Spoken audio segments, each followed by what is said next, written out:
Welcome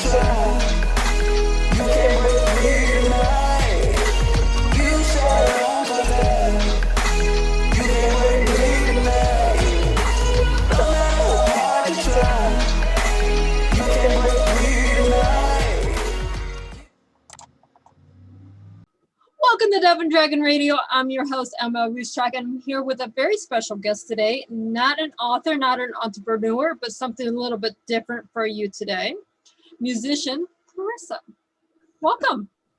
Thank you for having me. Thank you. And this is so wonderful. It's been a long time since I actually had on the radio a musician. Who would think, right? Oh, I'm glad I can change that. So if you're listening to our podcast, you probably have about a 30-second clip of Caressa's new song. What it was your inspiration? Actually, that song was presented to me by the producer. He's from Chile, and he asked me to help him write the song. He wanted a song that talked about self-empowerment and, something inspirational. And at that point, when he asked me, I was going through my struggles and my obstacles at the time.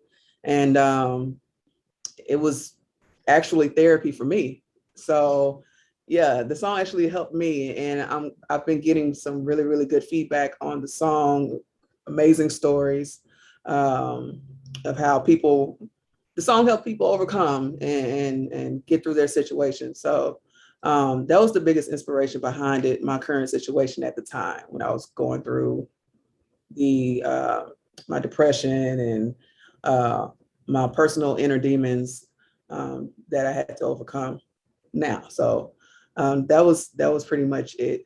Music is a wonderful way to get over anything. Yes, it is. You just put the words on the paper, and I started writing music when I was in teens, and I stopped doing it. But it is a wonderful way to get your emotions out and mentally empower yourself to move forward. Yeah, and that's really what I use music for. It really is my scapegoat when I'm going through a lot of my things, because I have my hands tied in a lot with my businesses. And when I get to the point where I can sit down and write songs, and when I write for other artists, it's literally therapy for me. So that is wonderful. Yeah. What other artists have you wrote for? I'm sorry? What other artists have you wrote for? I'm written for artists locally, for some in the UK. I've also written some art for some artists. There's a guy who goes by the name of Music Harris. He's a R&B artist in Kentucky. I've written some songs for myself. I've written for a couple of artists that's on my own label. And what is your label? C2R Music Group is my record label that I started a few years ago, and which is doing pretty well, by the way. But yeah. Well, since you have a label, I'm going to put it out here. Are you looking for new talent? As of right now, we're always looking for new talent. We're trying to stay with the trends, and it's constantly changing.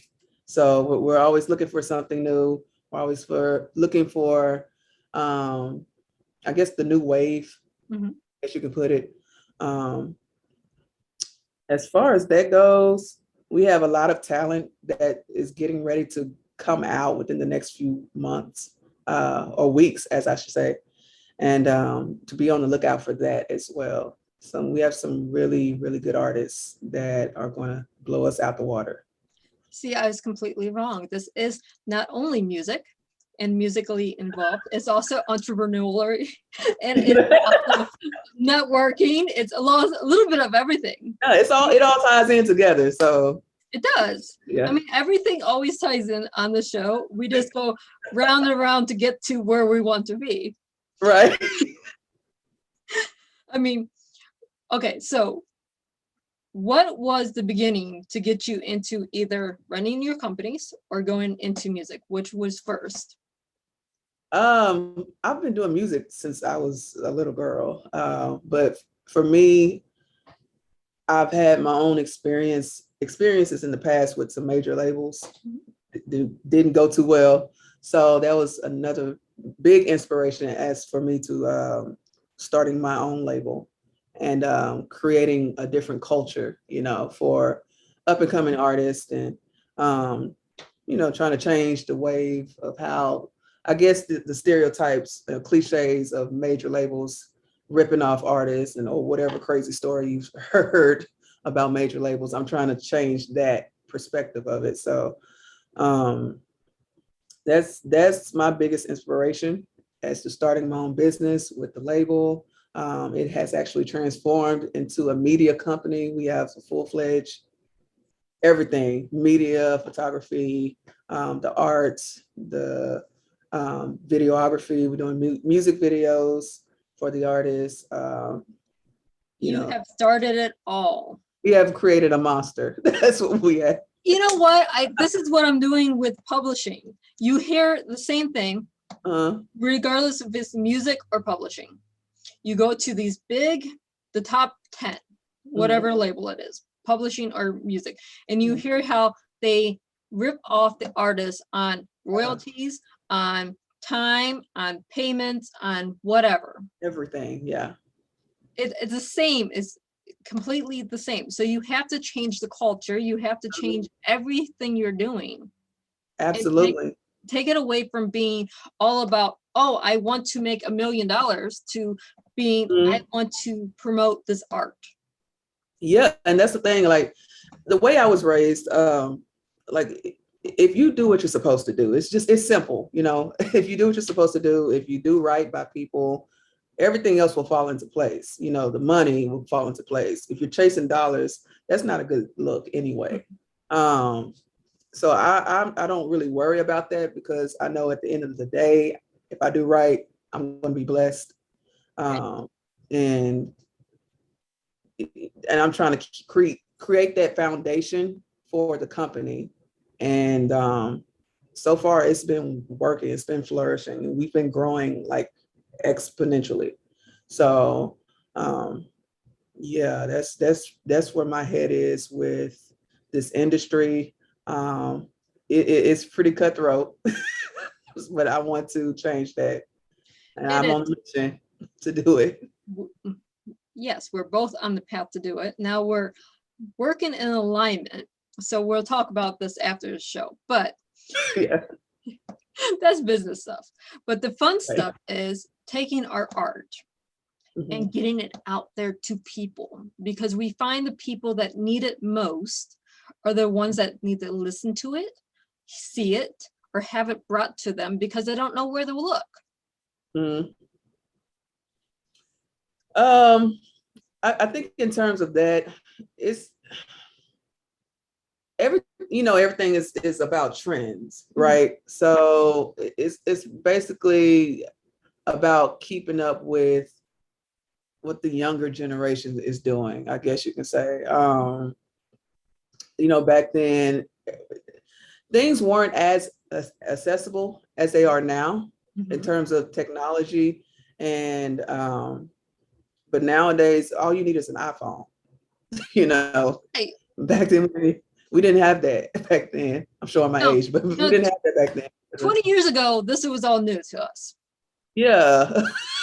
Like we didn't have any of that. We had record stores. We had, you had to actually buy a physical CD or a record. Or the nowadays, I remember going to Radio Shack and actually being able to buy records. Yes. Nowadays, all you need to do is just tap an app. Yeah. And the music is there. So it's really all about keeping up with the technology trends and what's going on. Because if not, you're going to get left behind, and you're going to be outdated. And unfortunately, I understand this. We're working with a business partner, and I'm like, you have to do the tech. He was like, no, you can't do all tech. I'm like, no, you can't do all office. It doesn't work that way anymore. Right.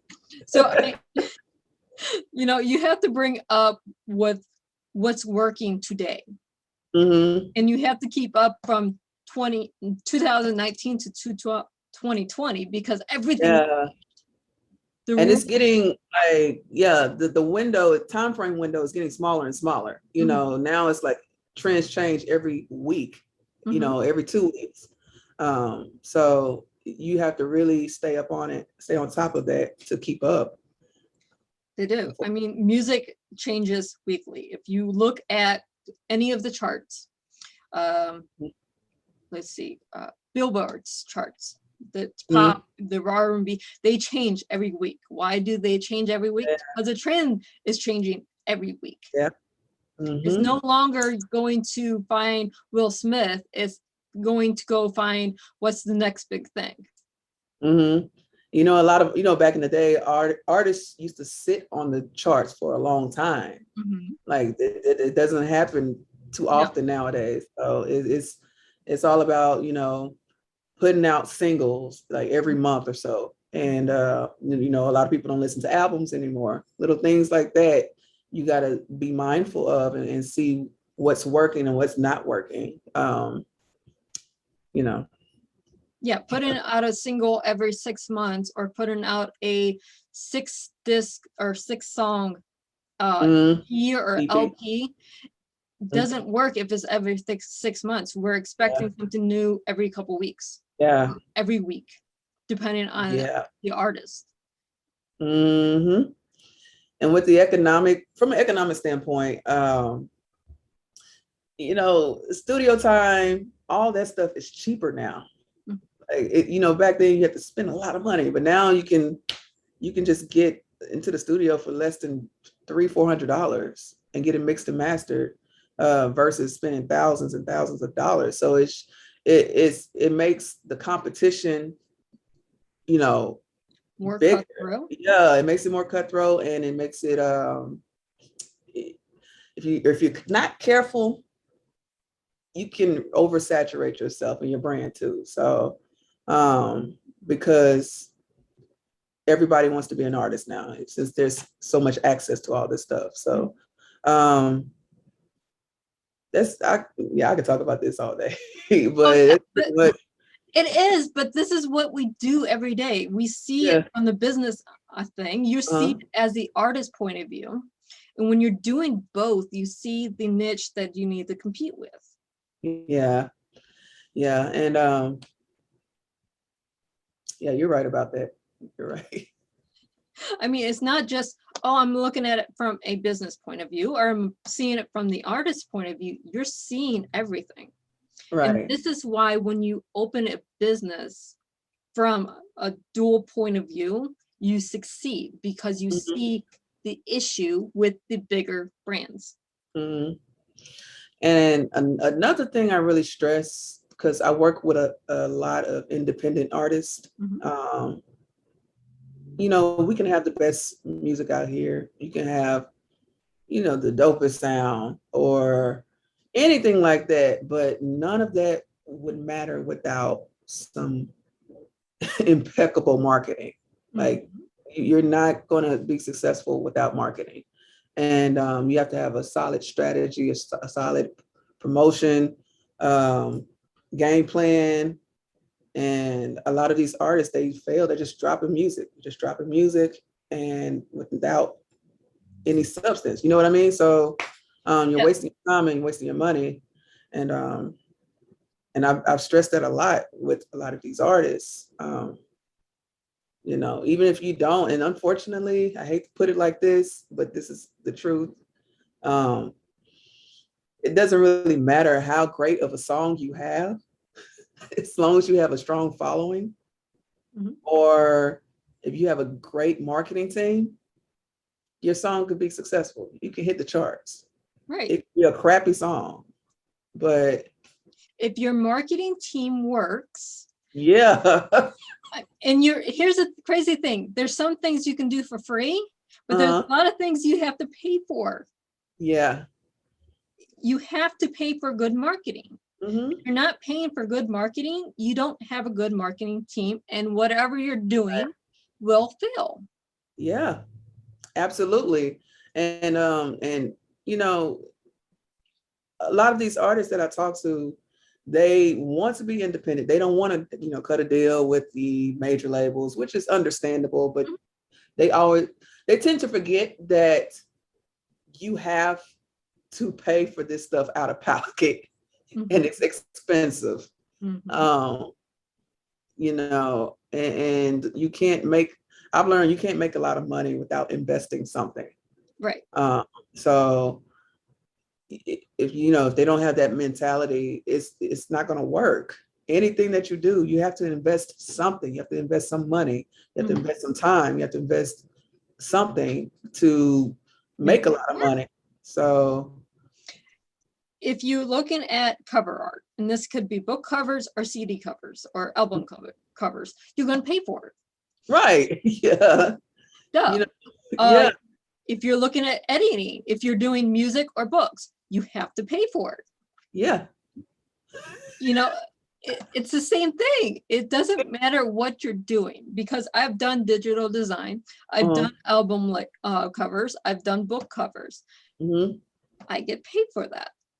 And stay off of these sites that and there's nothing wrong with these sites, like the Canva and Post on My Wall and all those other sites that's accessible to everyone. But you're more than likely not the only person using that same cover art, invest in a designer. Adobe. It's the cheapest one, but it works. I mean, Photoshop with lightning source and stuff like this, it all works. But you have to pay for it every month. Yeah. I mean, if you're going to do it yourself, at least invest in the programs. Right. Exactly. But yeah, like I said, I really want, I'm adamant on being independent. But I want everybody to be successful. And I try to educate as much as I can from my own personal experiences, but it's hard. It's really hard to change the culture. Super hard. It's super hard, but it's not impossible. No, it's not. But it's super hard. I think a lot of this is just lack of education on the industry and the business, the actual business of the music. So I think if we find a way to lay that out to more artists, I think that would be a good start to. Well, first we have to educate, but second, then we need platforms like yours to funnel the independent artists too. Because one, you will work with them, you will mentor them, because you're going to teach them about the market. Right. And that's you hit the nail on the head. That's exactly what we do. We're more of a mentorship versus an actual label. We do marketing, we do the typical stuff, and we cut a pretty standard, easy deal with artists majority of the time, and just for it to be more so of a mentoring thing, and I think I think that's the start, because I've noticed more people gravitating to that method in terms of their businesses. So I think once we see that flourish more with these artists we're working with, it's going to change everything. So you have to have the mentorship, because otherwise it's the same. Here's a contract, this is what you get paid, what we might do for you, right? And that's it. But at the same time, as an artist, you still have to market yourself. You can have the best marketing team behind you, but you also have to market yourself. Yeah, that's what it's all about too. Everything is social media. That's what it is right now. And going back to what I was talking about earlier, you have a crappy song, but you have 2 million followers, it's going to sell. Yeah. We've all seen it. it's all about building yourself and selling your personality. You're absolutely correct on that. We stress that a lot too. Influencer marketing. Find your influencers. Yeah. Find ones that actually, you're gonna have to pay for influencers. It's investing. It is. I am a social media influencer. Believe me, when I'm doing something for another person, I give my all, but I'm going to make sure you get what you pay for, Right. If you're telling me, hey, you're going to do this for free for me, I'm going to be like, okay, I'll post something. Right. That's marketing though. Right. You get what you pay for. Yeah. I mean, you got to pay for it one way or the other. So that's really the best route to go, as you said, influence marketing. That is your Instagram marketing. That is your Facebook, your Twitter, your TikTok. TikTok is another thing like that. Yeah, that's the way to go right now. So I don't understand TikTok, so I don't either. I just get someone to do it for me. I don't either. So, I know there's a lot of opportunity on TikTok as well. I'm learning about it, but I have a few friends who are influencers on TikTok, and they are trying to get me to, be a part of that. I just don't know what I'm doing. So. Yeah, that's not our wheelhouse. I'm sorry. We're still in the stuff we can do from the PC. You bring TikTok to the PC, I'll do it. Until then, not right now. Yeah, I'll get back to you on that. So you had the one single come out in January, if I read that correctly. Yes. Are you personally working on another song? Yes, I am working on another song. It's called Calling Out for You, and it will be coming out pretty soon. It's still in production, but it's a pretty personal song. So I think I'm gonna open up a little bit more about myself on that song. So that should be out pretty soon, and I'm excited about that. We always love new songs. So, I mean, it doesn't matter if we're producing it or we're writing it, or we're singing it. We always love new songs. Yeah. Is there a chance that you can sing a few bars of any of your work? Is there a chance I could do it? Sing a few bars or a few, like a verse? Ooh. Of any song? Any song. Okay. I did not have my tea this morning, so. I'm putting you on the spot. Okay. No matter how hard you try, you can break me tonight. I'm going on a flight. I'll get my money right. No matter how hard you try, you can break me tonight. I'm living my best life. No need for the strife. I dare you to break my soul, break it, and test my resolve. That's all I got. I just said a few bars because I know when you put an artist on the spot like that, you're not going to get the whole song. And two, not prepared. Not prepared like that. It's different when you're prepared for a concert or something. I know. Yeah, it's way different, but that's all I got. So. No, it is great. And I thank you for doing that a cappella. No worries. Thank you. Thank you. So, and see, this is what we do. We try to keep it moving, keep it fun, and we want to incorporate all that you do, not just single out one key piece. Well, I appreciate that. I do a lot, so you do a lot. I do a lot. Yes.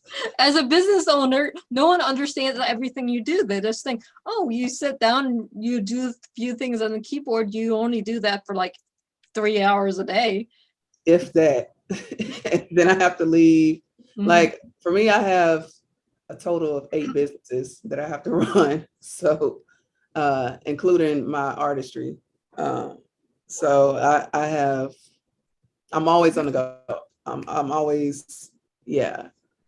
You're like me. You're always doing something, and no one ever sees everything you're doing. You can have I your don't know. best right arm or left arm that you can have, and they still don't understand everything you're doing. I don't know what sleep is. Yeah. What entrepreneur knows what sleep is? Right. So We'll sleep when we're dead, right? right, exactly. Get all the sleep for eternity. But Yeah. it's now we gotta make it work. Oh, it's See. fine. You're Stuff is doing going that. off now.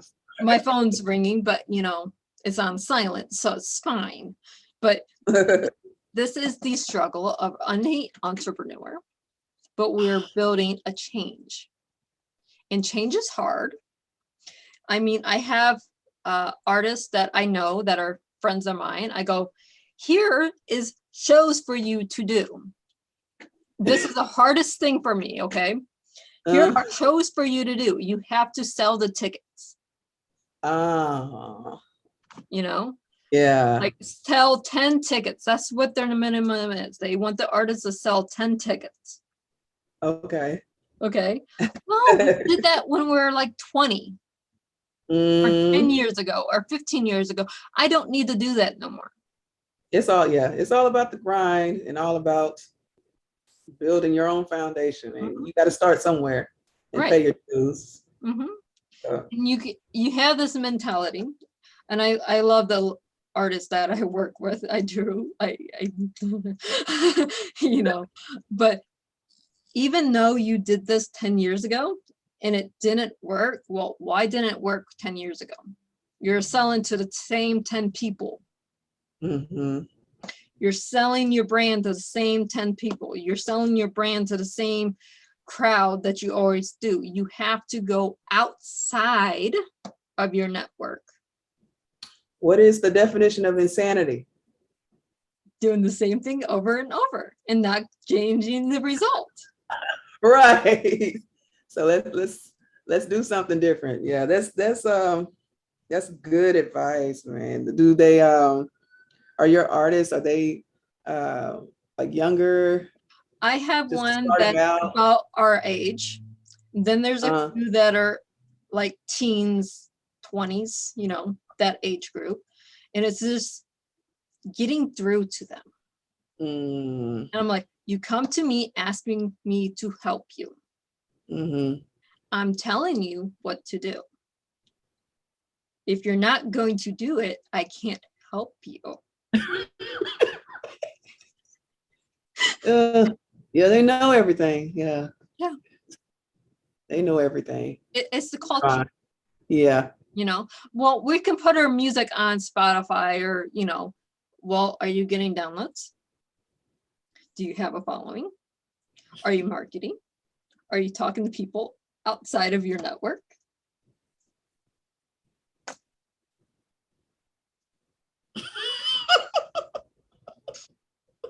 Do you have a manager? Do you have an agent? Are you listed where people can find you? I think this generation is just I call it the microwave generation. They just want it now. Yeah. They don't want to actually put in the work, build their team, build their brand. They don't want to do all of that stuff anymore. They just want it tomorrow. They see these Instagrammers or whatever have thousands of newcomers every day coming to their site. But we want that. Well, how do we? They don't see the work that we put in to get that 70,000 followers, that 2 million followers, whatever it is. They don't see the work that they put out. They just see the following coming to them. And a lot of people don't realize that didn't happen overnight.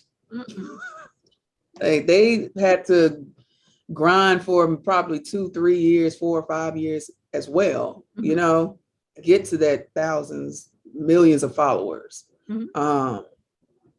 And so where they can just post anything at 2 o'clock in the morning and get thousands, hundreds of thousands of likes, little things like that, that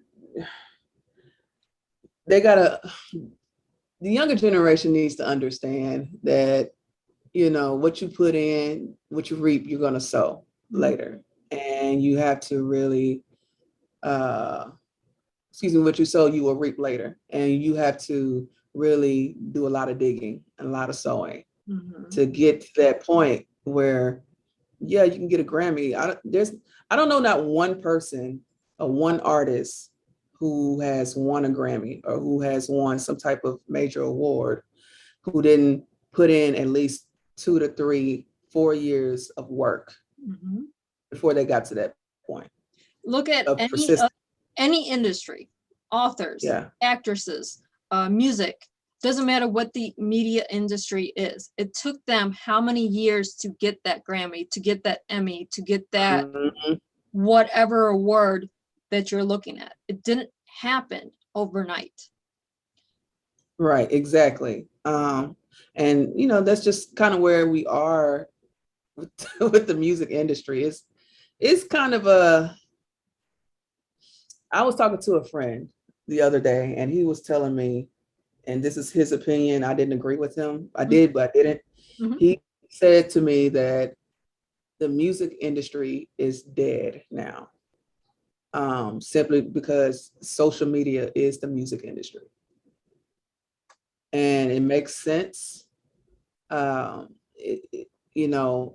Everything's based off politics now, especially with the Grammys, with the, Emmys or whatever you are, or whatever you're doing in the entertainment industry. Everything is political now. It's about, who has the most clout, who has, the most followers on TikTok, or the most likes on TikTok, little things like that. It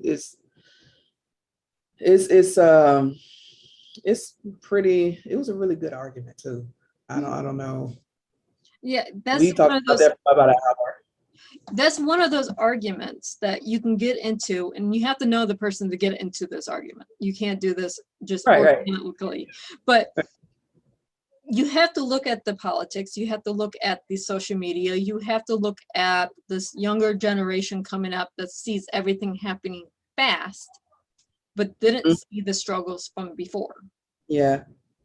So there is a constant mix everywhere. Yeah, there is. I'm just curious to know, like, where is the industry going to be in 2 to 5 years from now? What's going to be the trend? Oh, I think we would love that crystal ball. Yeah. Yeah.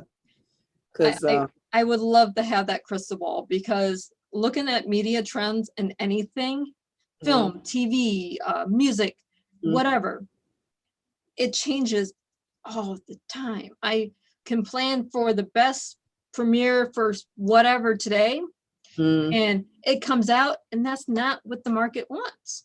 Right. And everything's, and I may be wrong, but it seems like everything is becoming a subscription. Even in the television field, everything is a subscription. Like, who do you know? Because a lot of my friends still do this, but who do you know still goes to the movie theaters? Everything's still, it's mostly being released on like Hulu or Amazon Prime or something like that. But a lot of, it's not really me. I would, before 2020, if it was a Marvel film, I would go to the theaters. Now that trip to the theater is going to cost me $50 to $100 for just myself and my daughter. So a movie night. That's Marvel. Yeah. So, but the new Marvel movie came out. It's in theater. I'm not paying $100 when I can pay $4 on the computer. Yeah. Exactly. Or $14 a month. It's I would rather be in my comfy pajamas with my daughter next to me, watching the movie on TV and paying a few dollars versus paying $100 because I have to actually put clothes on, mhm. you know, even if it's business casual or whatever, I'm not going to go to movie theater in my pajamas. Sorry, not happening. Right, right, I mean, can you imagine one of us actually going to the theater in the pajamas? It's not going to happen right. unless they're having this overnight sleep party and but it's not going to happen. I don't want to do that. Don't want to spend $100 to, be at the theater. I Yeah, will be, I want to be comfortable. I wanted to see the new Marvel or the new John Wick or whatever is coming out. right. But I don't want to pay that $100. Yeah, yeah. The market has changed. Yeah. The pandemic has changed a lot. And 2020 has opened a lot of doors, but it has Mhm. also closed a lot of doors. Yeah, it has leveled the playing field too It on has. a whole lot of different platforms. Yes. Yeah, I mean, you can get a lot more content out there a lot quicker mm, and a lot cheaper than you could 2 years ago. yeah. And it's just it love. I had this conversation with one of my A&R guys on my label. We were talking about um, during the pandemic how the music industry leveled the playing field for everybody, majors and independent labels, artists, everything, because it was all based on digital marketing and social media and how well you did it. Exactly. Nobody was, no one was doing shows. Nobody was, uh, you know, doing television appearances or anything in regards to public affairs. But it was just a relation, excuse me. But it was really eye opening, and it changed a lot. And I think in the process of this post pandemic phase, with a few things opening back up where I am. I think it kind of, we're kind of going through that new, The what do you new call it? norm. There you go, the new norm. Mhm. And it's kind of hard to go back to how things were. And you can see we're starting to really feel it here. So yeah, that's Well, we're pretty. almost out of time and we're having a wonderful discussion. So where can our listeners and our viewers find you and what you do? So you can find my artist page on Instagram, Carissa, CarriesATWO. That's Carissa too. From there, I have all of my businesses listed in my bio. And you can also visit our website, which is www.c2rmediaco.com, and also www.c2rmusicgroup.com. And follow us everywhere, and we will follow you back. So. Awesome. And for all of our viewers and our listeners, happy listening.